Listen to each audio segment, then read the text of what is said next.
कुछ लोगों को द्वार पर आने के बाद कभी भी वहां अपने घर से भूखा नहीं भेजना चाहिए। जो व्यक्ति ऐसा कार्य करते हैं उन्हें बहुत बड़ा फल मिलता है। यह ध्यान देने योग्य बात है, सुनने योग्य बात है। राह चलने वाला पथिक राह चलते चलते तुम्हारे द्वार पर आए तो उसे भोजन अवश्य कराना चाहिए। जिसकी जीविका नष्ट हो गई हो, जिसके पास खाने के लिए अब कुछ न बचा हो, काम धंधा कुछ न हो, तो कुछ न कर सको, तो ऐसे व्यक्ति का द्वार पर आने पर उस व्यक्ति को भोजन कराना चाहिए।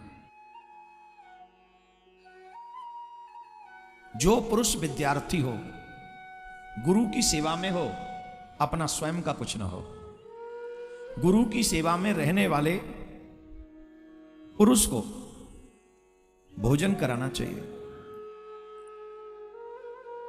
गुरु का पोषण करने वाले व्यक्ति का अगर वो द्वार पे आ जाए, जो गुरु की सेवा करता हो वो द्वार पे आ जाए, तो उसको भोजन अवश्य कराना चाहिए। सन्यासी अगर चलते चलते हमारे द्वार पर आ जाए तो उन्हें भोजन अवश्य कराना चाहिए। एक और बात, सन्यासी और ब्रह्मचारी माने ये 6 लोग हमारे द्वार पर आ जाएं तो उन्हें शास्त्र कहते हैं ये धर्म भिक्षुक हैं। कौन है?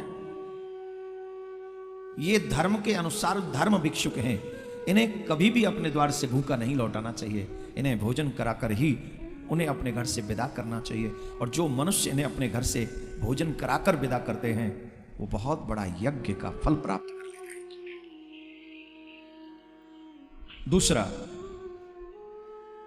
कोई अतिथि घर पर आ जाए तो उसे क्रोध भरी दृष्टि से नहीं देखना चाहिए। माताएं बहन थोड़ा ध्यान से सुन लें प्लीज। जब कोई अतिथि घर पे आता है और स्पेशली भोजन के समय आता है तो उस समय माताएं जो रसोई में कार्य करती हैं उनके नेत्रों से बहुत प्रेम बरसता है और मन में तो हनुमान चालीसा का पाठ चल रहा होता है और ये प्रार्थना कर रही होती है कि काश आज एकादशी हो और ये कह दे कि आज हम फास्ट हैं और शाम को हम कुछ नहीं खाते हैं। सबकी बात नहीं है।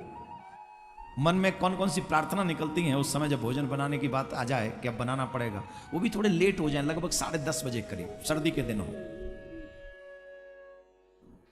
क्या स्थिति होती है? अच्छी होती है ना? सुनो, कोई अतिथि घर पर आ जाए तो उसको प्रेम भरी नजरों से, मतलब श्रद्धा भरी नजरों से, कभी क्रोध भरी दृष्टि से उसको नहीं देखना चाहिए। मन से उसका हित चिंतन करना चाहिए। मन में कई बातें आती है ना उस समय, अब ये बैठ गया, अब ये नहीं रहेगा, अब इसको खिलाना भी खिलाना कोई बड़ी बात नहीं है, बनाना पड़ेगा, तो वो चीजें मन में नहीं आनी चाहिए, उसका हित मन में आना चाहिए। मीठी वाणी बोलकर उसे संतुष्ट करें। जब वह जाने लगे तब कुछ दूर तक उसके पीछे पीछे जाएं, उसे छोड़ने के लिए, उसे विदा करने के लिए। जब तक वह रहे तब तक उसके स्वागत सत्कार में लगा रहे।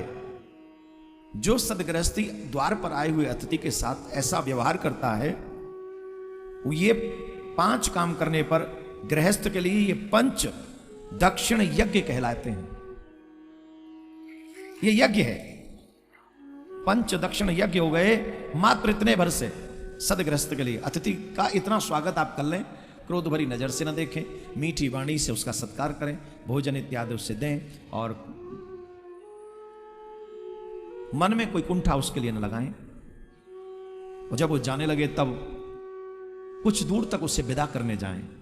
ऐसा करने वाला पंच दक्षिण यज्ञ कर लेता है गृहस्थी। कितना गृहस्थियों के लिए सुगम है अपना कल्याण करना।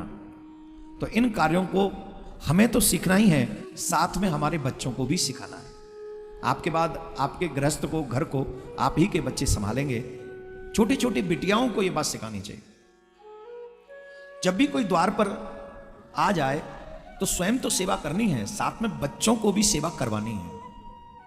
उनके हाथ से जल दिलवाओ, उनके हाथ से कुछ खाने पीने की वस्तु दिलवाओ, नमस्ते करवाओ, राधे राधे बुलवाओ, आदि आदि।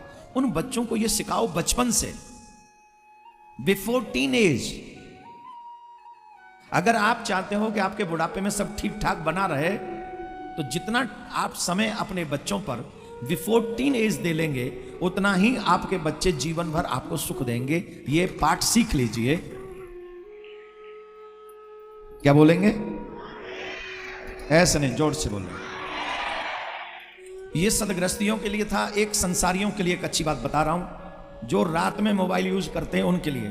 कौन कौन है जो रात में मोबाइल यूज करते हैं? मोबाइल के चक्कर में कौन कौन लेट सोता है? नहीं, ऐसे नहीं, सच बताइए। मैं आपको इसका एक साइड इफेक्ट बता रहा हूं और आप डिनाई नहीं करेंगे। जो जो मोबाइल लेट नाइट, मतलब उसके चक्कर में नींद भी पूरी नहीं कर पाते हैं, ठीक? अब सुनो, जो व्यक्ति मोबाइल के चक्कर में नींद से सैक्रिफाइस कर लेते हैं, वो मेंटली डेथ की ओर बढ़ रहे हैं। मानसिक मृत्यु की तरफ वो बढ़ रहे हैं। मेंटली डेथ माने दिमाग की मृत्यु।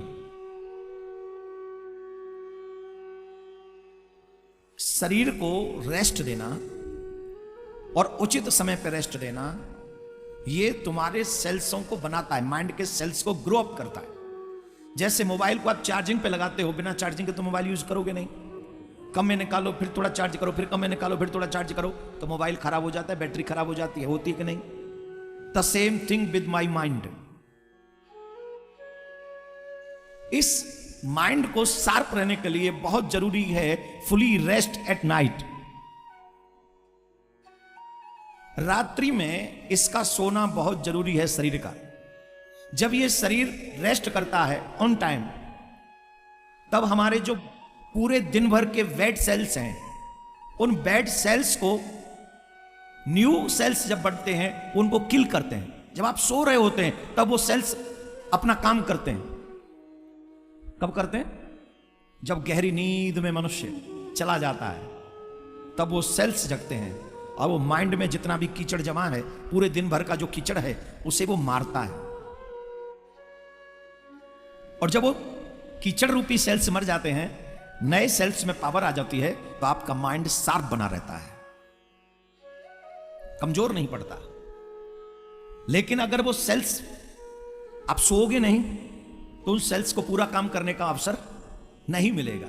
और जब नहीं मिलेगा तो वो जो कीचड़ जमा किया है हमने, जो एक तो पुराने सेल्स कमजोर होते जा रहे हैं, नए सेल्स काम नहीं कर पा रहे हैं, तो उस कंडीशन में क्या होगा? आपकी याददाश्त कमजोर हो जाएगी। आप जो भी याद करेंगे वो, आपका स्वभाव चिड़चिड़ा हो जाएगा, छोटी छोटी बातों पे आपको गुस्सा आने लग जाएगा, आप एक सेकंड में एंग्री हो जाएंगे और आपको पता भी नहीं चलेगा। आप कहेंगे, कई तो लोग कहते बुढ़ापा आ गया है, अब इसलिए शरीर टूटा टूटा भी रहेगा। नींद पूरी न होने से वो भी कमजोरी आ जाती है। और आपने सारा दोष किस पे डाल दिया? अब हम बूढ़े हो रहे हैं। नहीं मेरे प्यारे, आप बूढ़े नहीं हो रहे हो, आप मोबाइल ने मरीज बना दिए हो। क्या बना दिए हो?